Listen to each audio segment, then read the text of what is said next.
صريحة. هذه 4 علامات كيف نكتشف الكذاب. واضح صلاح القرآن بيقول حديد نحاس مطلي. التاريخ موثق.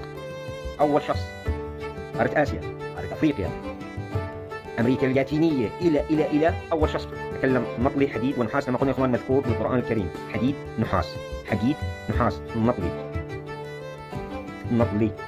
يا حمار ولعلمك يا حمار. سيخ حديد عادي، جيب سيخ حديد، ده حديد مش نحاس، ده حديد اهو السن من قدام حديد اهو، هو حديد كله اهو، المغناطيس بيلزق فيه، بص اهو ده حديد مش نحاس، بس هو مطلي نحاس بس، وبتجيب ماسورة حديد عادية. فنسأله سؤال مباشر يكون الجواب مختلف، أو الجواب غامض، أو الجواب ما له علاقة بالسؤال، أو الجواب في لف ودوران، ما قاعد يعطي معلومة صادقة صحيحة صريحة. هذه 4 علامات كيف نكتشف الكذاب.